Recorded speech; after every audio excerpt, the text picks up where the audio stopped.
Okay, hello mga kababayan. Kumusta na po kayo? Ay sana nasa mabuti po kayong lagay.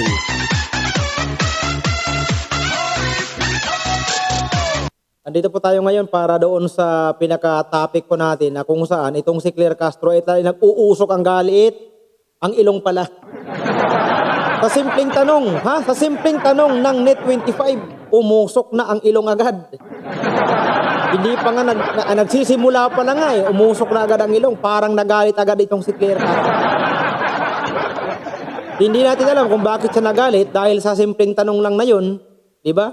So para mas maganda mga mahal na kababayan, ito tingnan nyo, mga kababayan, yung mga bashers ko dyan, baka sabihin nyo naman, fake news na naman ito.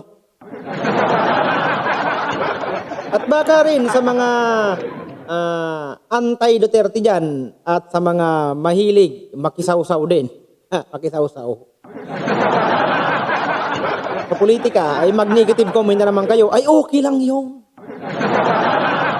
May karapatan tayong ipahayag ang ating mga damdamin. Ika nga, we have the right to expression, to express our emotions, our feelings, our point of view.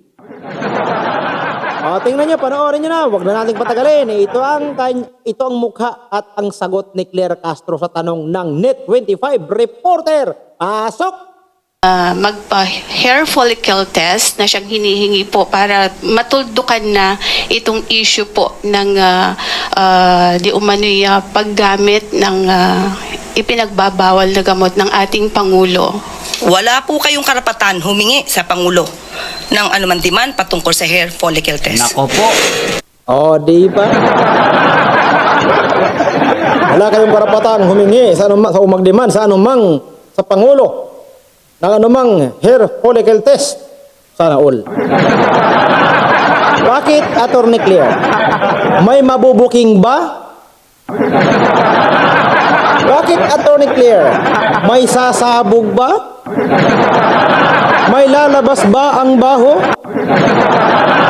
O baka, tandaan nyo, pati nga baho ng utot lumalabas. Yung drugs pa kaya. Lalabas at lalabas yan kung hindi sa buhok, sa dugo, o saan pa. Ang bahagi lumalabas yan, sa ilong.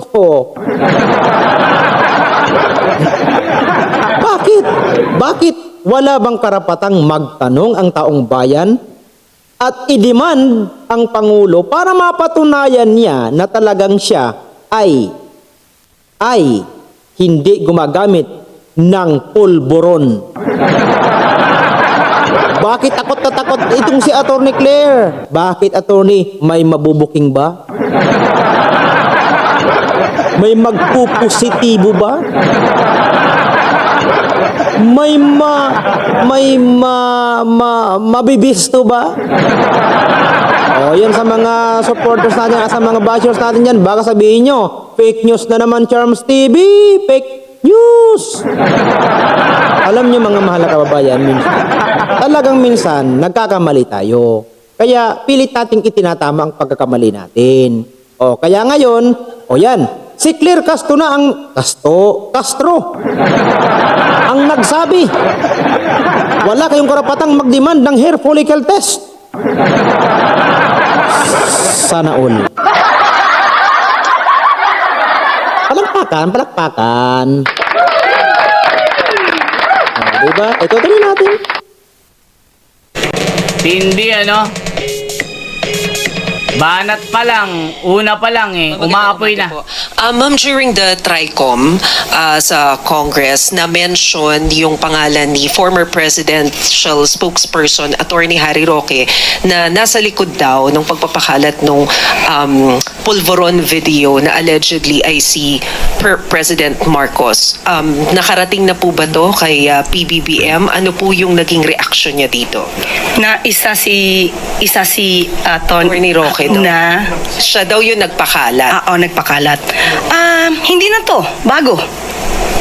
At buti na lamang may isang tao na dati nilang kaalyado na sinabi na si Atty. Harry Roque ang nagpakalat. Even before, nakita natin ito sa kanilang rally sa Vancouver, Canada.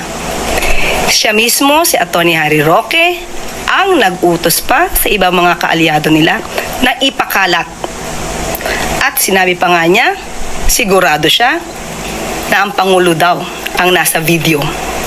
Kung inyo marirecall ang kanyang mga sinabi doon sa Vancouver, Canada, o sa kanyang yung kanyang mga sinabi nung sila ay nasa panahon ng balak na ipakalat itong video na ito.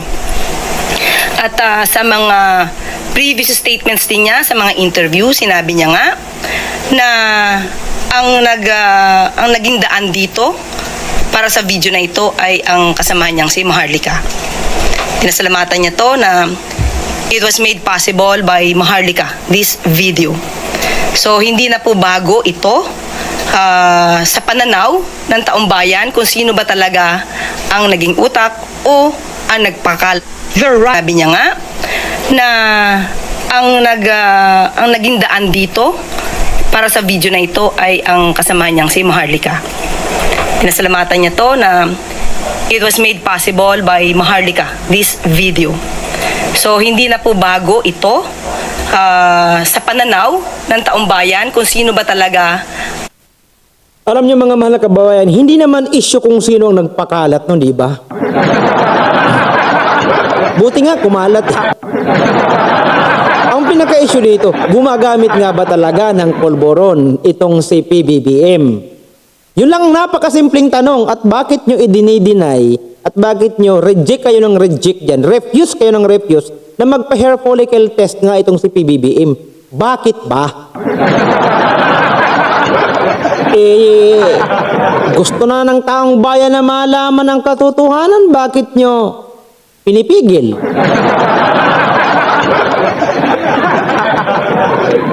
May something wrong.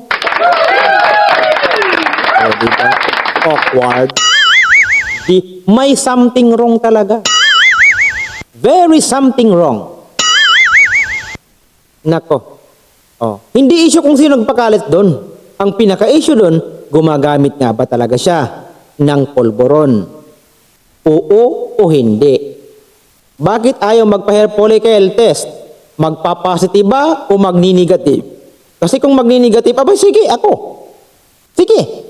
If you are confident enough that the result will be negative. But if you are in doubt because you are really using that polboron, then sasabihin mo, wala kayong karapatang mag-demand. Di ba nakakatawa? Itinatago nila ang dapat na hindi itinatago. You are hiding something from the people of the Philippines. At pag nalaman niya ng taong bayan, ano kaya ang magiging mukha nyo? May mukha pa ba kayong maiharap sa taong bayan kapag napatunayan nga na itong ating Pangulo ay talagang gumagamit ng pulburon? Oh, isang malaking palakpak naman dyan. Diba? Nakakatuwa dahil pilit na kinokoberan ang hindi dapat kinokoberan. Sige, tutuloy natin ang video. Ang naging utak o ang nagpakalat ng fake pulveron video na ito. Fake? So, does it mean that the president was not surprised when he heard about it? Dahil ito naman po ay inimbestigahan na rin po, natatandaan po natin na inimbestigahan po ito, in-evaluate din po ito ng PNP at ng NBI at nagkaroon na rin po ng fact check at nagsagawa po ng panibagong pag-iimbestiga kung ito ay tunay o hindi, pero napatunayang manipulated ang sinabing video at may face swap. Ito ay Okay, ito lang masasabi natin kung may face swap na nangyari at kung mali ang video, bakit ayaw magpa-hair follicle test? Bakit nga ba ayaw? Hindi po talagang negative ka, ikaw, para malinis mo ang pangalan mo as the President of the Philippines, kasi hindi basta-basta ang position mo. You are the highest position. You are in the highest position. At para to earn the respect of the people of the Philippines, at para din, para yung trust and confidence ng taong bayan ay talagang ma-win mo, makuha mo, ay magpa-hair follicle test ka.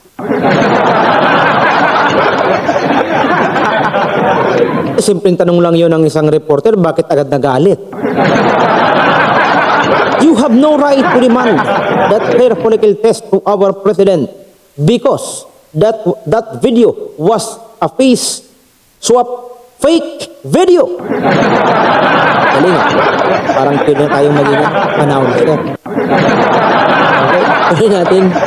Galing din sa evaluation ng Deep Fakes Analysis Unit na part of India-based Misinformation Combative Alliance or Combat Alliance. So hindi po ito lingid sa kaalaman ng palasyo dahil ang nais lamang po ng Pangulo ay maipakita sa taong bayan na hindi totoo ang kanilang pinapakalat na video at hindi totoo ang kanilang ibinibintang sa kanya. Ma'am, will there be any legal action from Malacanang? Nakausap natin ang Pangulo at sinabi po niya na hayaan na lang po natin ang ating mga law enforcement agencies, ang NBI, ang DOJ, ang nagsagawa ng pag-iimbestiga patungkol dito. At kung mayroon dapat na managot, kung napakita talaga ang liability ng kahit sino dyan na involved, ay dapat lamang po siguro masampa ng kaso kung ito po ay makikita naman po ng DOJ at ng NBI. Salamat po. Eden Santos, Net 25. Ayan na. Good morning po, Yusek. Naku po. Balikan ko lang po yun dun sa di umano'y pulveron na video ni Pangulong Marcos. Yan na. Sabi niyo po kanina ay naimbestigahan na yan pero biglang iimbestigahan pa ng DOJ at NBI. Abangan At nyo na. napatunayan na po na ito ay fake doon po sa isinagawang pagsusuri from yung Indian company. Wala po bang plano ang Malacanang, especially ang Pangulong Marcos, na magpa-hair follicle test na siyang hinihingi po para matuldukan na Dito na iinit ang ulo ng Aling Clerinio, mga kababayan. Yun nga. Pakinggan po natin kasi mukhang dito na magkakabardagulan ng sagot. Talagang matinik itong Net 25. Yun ang Grabe.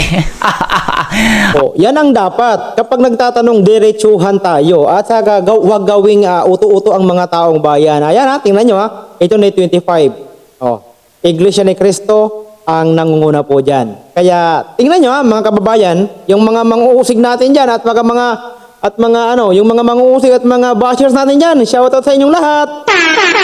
O, tingnan po, pakinggan nyo na mga bashers ito.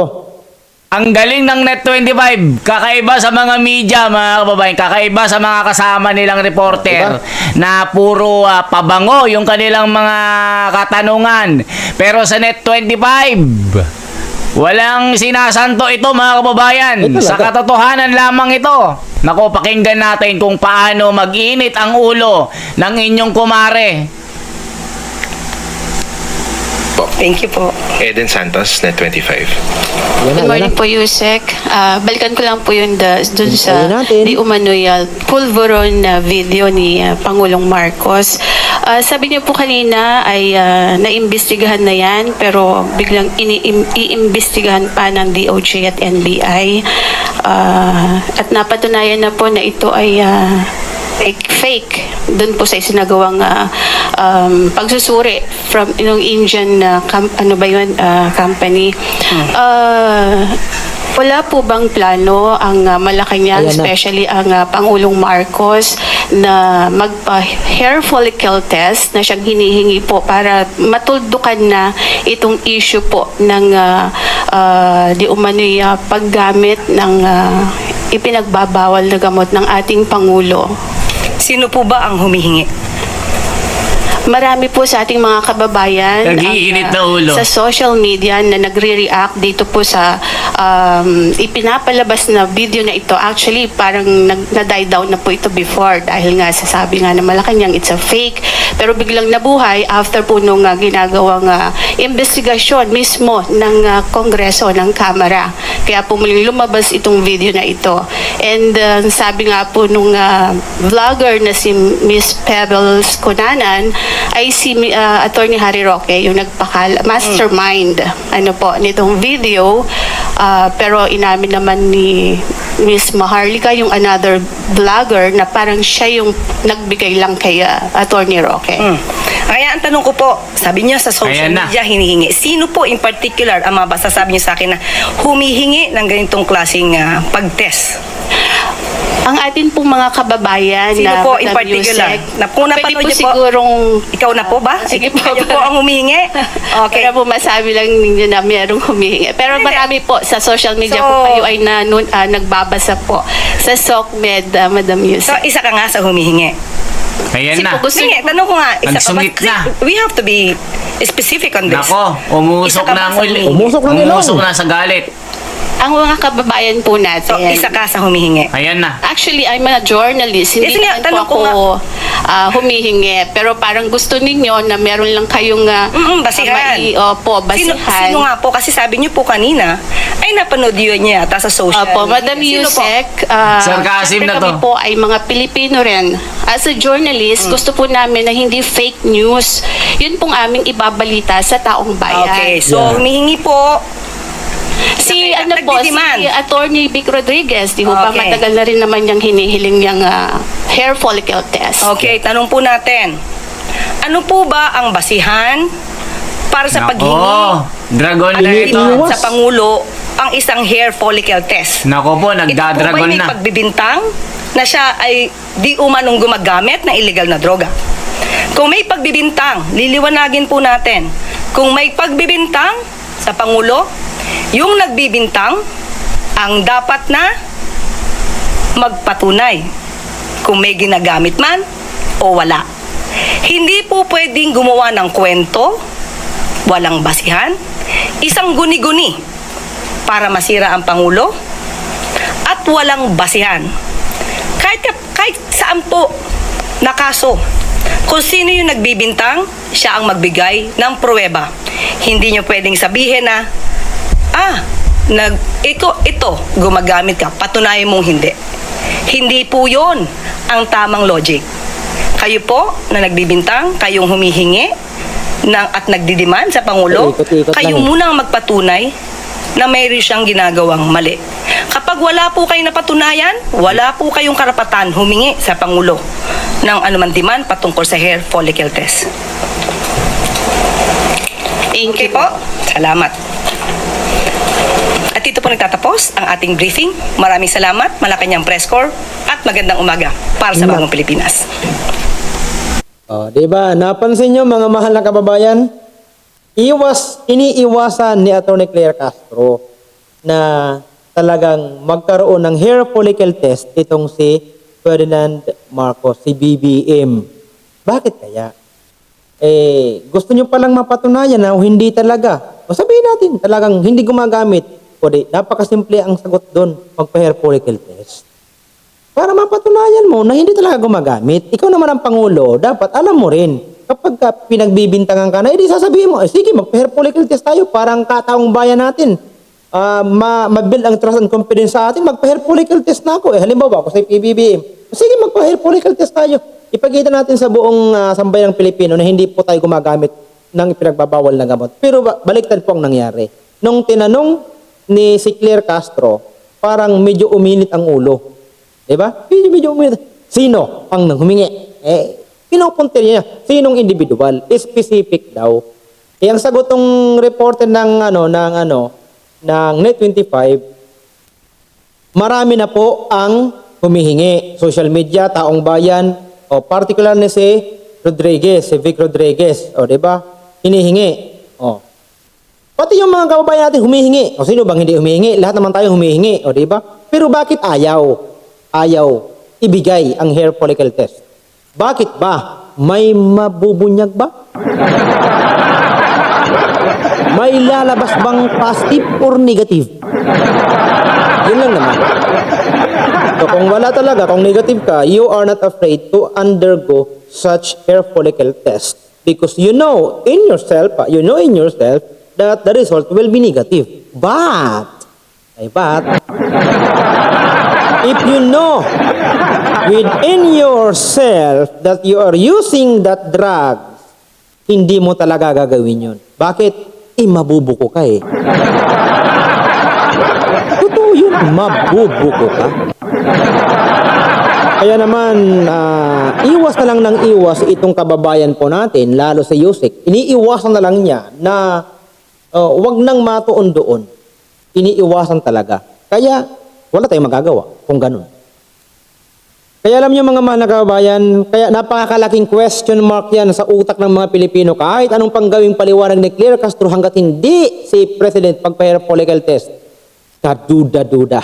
At talagang ang mga taong bayan ay hindi matatahimik hanggat hindi nalalaman ang totoong at tunay na dahilan bakit ayaw magpa-hair follicle test. Kahit hindi na nga siguro mag-hair follicle test, alam na eh, di ba? Alam na magiging resulta. Bakit? Kasi nga, una pa lang, ayaw na eh. Sigurado may lalabas na positive dyan kung talagang mangyayari, di ba? Isa na nga mag-hair follicle test na at malaman ng taong bayan na negative siya. Di ba? Kung negative nga.